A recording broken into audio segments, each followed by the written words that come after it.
ஒரு bus driver ஒரு நாட்டோட அதிபர் ஆகுறாரு. எப்படி? அதான் முதல்ல நானும் யோசிக்கிறேன். இது எப்படி நடந்துச்சு?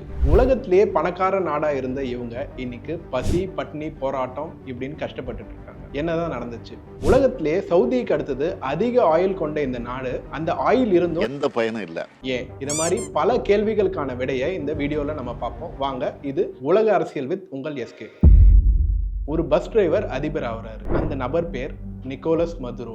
உலகத்திலேயே அதிக எண்ணெய் வளம் கொண்ட அந்த நாடு பார்த்தீங்கன்னா வேற எதுவும் இல்லைங்க, வெனிசுலா. இவ்வளோ வளம் இருந்தோம் அந்த நாட்டு மக்கள் இன்னைக்கு ரொம்பவே கஷ்டப்பட்டுட்டு இருக்காங்க. என்னதான் ஆச்சு? இதை நம்ம பார்க்கறதுக்கு முன்னாடி நம்ம ஒரு சின்ன ஃபிளாஷ்பேக்கு போவோம். 2022 ரஷ்யா உக்ரைன் வார் ஸ்டார்ட் ஆன அந்த டைம்ல யூஎஸ்ஓ யூரோப்பியன் யூனியனோ ரஷ்யா மேல சாங்ஷன்ஸ் போடுறாங்க. இதனால உலக நாடுகள் ரஷ்யா கிட்ட இருந்து ஆயிலை வாங்க முடியல. ஆயிலோட டிமாண்ட் அதிகமாகும். இது வெனிசுலாக்கு ஒரு கோல்டன் ஆப்பர்ச்சுனிட்டியா அமையுது. ஏன்னா உங்களுக்கே தெரியும், வெனிசுலால அவ்வளோ ஆயில் வளம் இருக்கு. இப்ப 2022 பைடன் ஆட்சியில இருந்தப்ப ஒரு கமிட்டியை வெனிசுலாக்கு அனுப்புறாரு. இது மாதிரி எங்களுக்கு உங்க நாட்டுக்கிட்ட இருந்து ஆயில் இம்போர்ட் பண்ணணும் அப்படின்னு பேச்சுவார்த்தைக்கு அனுப்புறாரு. ஆனா இந்த பேச்சுவார்த்தையில ஒரு பெரிய ப்ராக்ரஸ் நடக்கல. இதுக்கு 3 முக்கிய காரணம் இருக்கு. முதல் காரணம் பாத்தீங்கன்னா 2019 அமெரிக்கா வெனிசுலா மேல சாங்ஷன்ஸ் போடுறாங்க. எதுக்கு வெனிசுலா மேல சாங்ஷன்ஸ் போடுறாங்க? அந்த நாட்டுல பாத்தீங்கன்னா ஊழல் அதிகரிச்சு இருந்தது. எதிர்கட்சிகளுக்கு அங்க சமமான உரிமை இல்லை.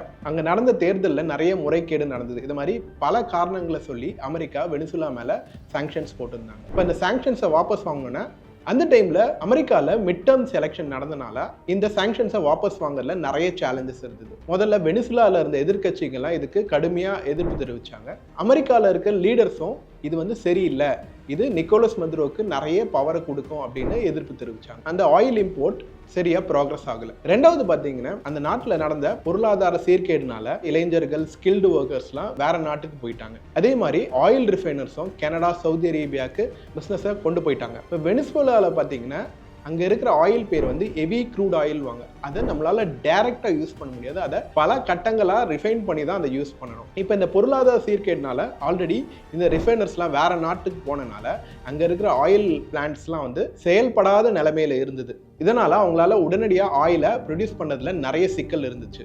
மூணாவது முக்கியமான விஷயம் என்னன்னு பாத்தீங்கன்னா, Nicolas Iran, Cuba, Russia, China இவங்க கூட ஒரு நல்ல ரிலேஷன்ஷிப் வச்சிருந்தாரு. இப்ப அமெரிக்காவுக்கு ஆயிலை எக்ஸ்போர்ட் பண்ணா இதனால இவங்களுக்குள்ள இருக்கிற அந்த உறவு பாதிப்படையறதுக்கு நிறைய வாய்ப்பு இருக்கு. நிக்கோலஸ் ஒரு முடிவை எடுக்கிறதுக்கு ரொம்பவே யோசிச்சாரு. இவ்வளவு பெரிய ஒரு கோல்டன் ஆப்பர்ச்சுனிட்டி கிடைச்சும் வெனிசுலாவால அதை யூஸ் பண்ணிக்க முடியல. இந்த கேப்ல பாத்தீங்கன்னா சவுதி அரேபியா நிறைய ஆயிலை யூஎஸ்க்கு எக்ஸ்போர்ட் பண்ண ஆரம்பிச்சாங்க. ரஷ்யாவும் இந்தியா, சைனா, டர்க்கிக்கு சீப்பான விலையில ஆயிலை கொடுத்தாங்க. அங்கிருந்து ஆயில் ரிஃபைன் பண்ணி யூரோப்பியன் கண்ட்ரீஸ்க்கு போக ஆரம்பிச்சிருச்சு. இப்ப யார் இந்த நிக்கோலஸ்? பணக்கார நாடா இருந்த வெனிசுலா ஏன் இன்னைக்கு இப்படி கஷ்டப்படுறாங்க? இதை நம்ம பார்ப்போம்.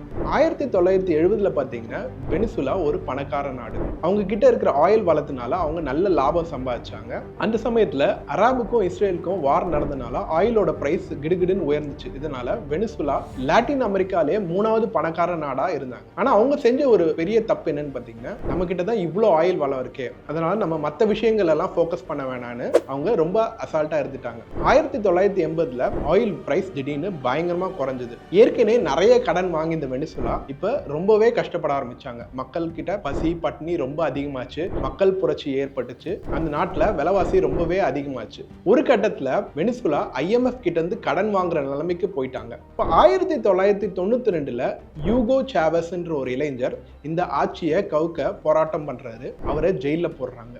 ஆனா சில வருஷம் கழிச்சு அவரை மன்னிச்சு வெளியில விட்டுறாங்க. அந்த நபர் 1998 ஆட்சியை பிடிக்கிறாரு. யூகோ சாவஸ் மக்களுக்கு நிறைய நலத்திட்டங்களை கொண்டு வராரு. கல்வி, சமுதாய சீர்திருத்தம், இது மாதிரி நல்ல விஷயங்களை கொண்டு வராரு. இதனால மக்கள் கிட்ட அவருக்கு ஒரு நல்ல பேர் உருவாகுது. இந்த சமயத்துல தான் பாத்தீங்கன்னா நம்ம நிக்கோலஸ் மதுரோ ஒரு பஸ் டிரைவரா இருக்காரு. ஒரு டிரான்ஸ்போர்ட் யூனியனோட ஹெட்டா இருக்காரு. அங்கிருந்து பாத்தீங்கன்னா படிப்படியா வெனிசுலாவோட நேஷனல் அசம்பிளிக்குள்ள வராரு, ஸ்பீக்கர் ஆகிறாரு, மினிஸ்டர் ஆகிறாரு. இந்த மாதிரி ரொம்ப வேகமா அவரு உயர்ந்துட்டு வராரு.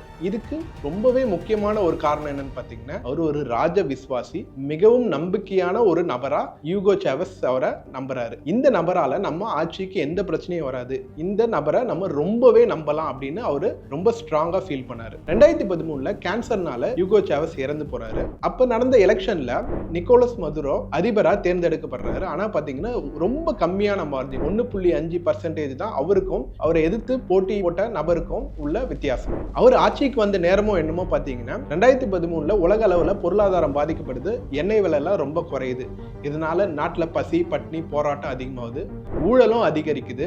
அவரை எதிர்த்தவங்களெல்லாம் அவர் பழி வாங்குறாரு, ராணுவத்தை வச்சு அந்த நாட்டையே கண்ட்ரோல்ல வச்சிருக்காரு. 2019 எலெக்ஷன்ஸ் மறுபடியும் நடக்குது. ஆனா அதுல நிறைய முறைகேடு நடந்துச்சுன்னு உலகம் ஃபுல்லா குற்றம் சாட்டுறாங்க. மீண்டும் நிக்கோலஸ் வராரு. இன்னைக்கு வரைக்கும் அவரு தான் அதிபரா இருக்காரு. இப்ப முக்கியமான விஷயத்துக்கு வருவோம். ட்ரம்ப் ஏன் வெனிசுலா மேல தேவைப்பட்டா நாங்க அட்டாக் பண்ணுவோம்னு சொல்றாரு. வெனிசுலால பாத்தீங்கன்னா ட்ரக் கார்ட்டல்ஸ், ட்ரக் மாஃபியா ரொம்பவே அதிகம். இந்த ட்ரக் கார்ட்டல்ஸ் பார்டர் வழியா யூஎஸ்குள்ள நிறைய போதைப் பொருளை கடத்துறாங்க. இதை தடுக்கிறதுக்கு ட்ரம்ப் தேவைப்பட்டா நாங்க வெனிசுலா மேல அட்டாக்கும் பண்ணுவோம் அப்படின்னு சொல்றாரு. இப்ப ட்ரக்ஸை கடத்திட்டு போற ஒரு போட் மேலயும் அட்டாக் பண்ணி அதுல 11 பேரை கொல்றாங்க.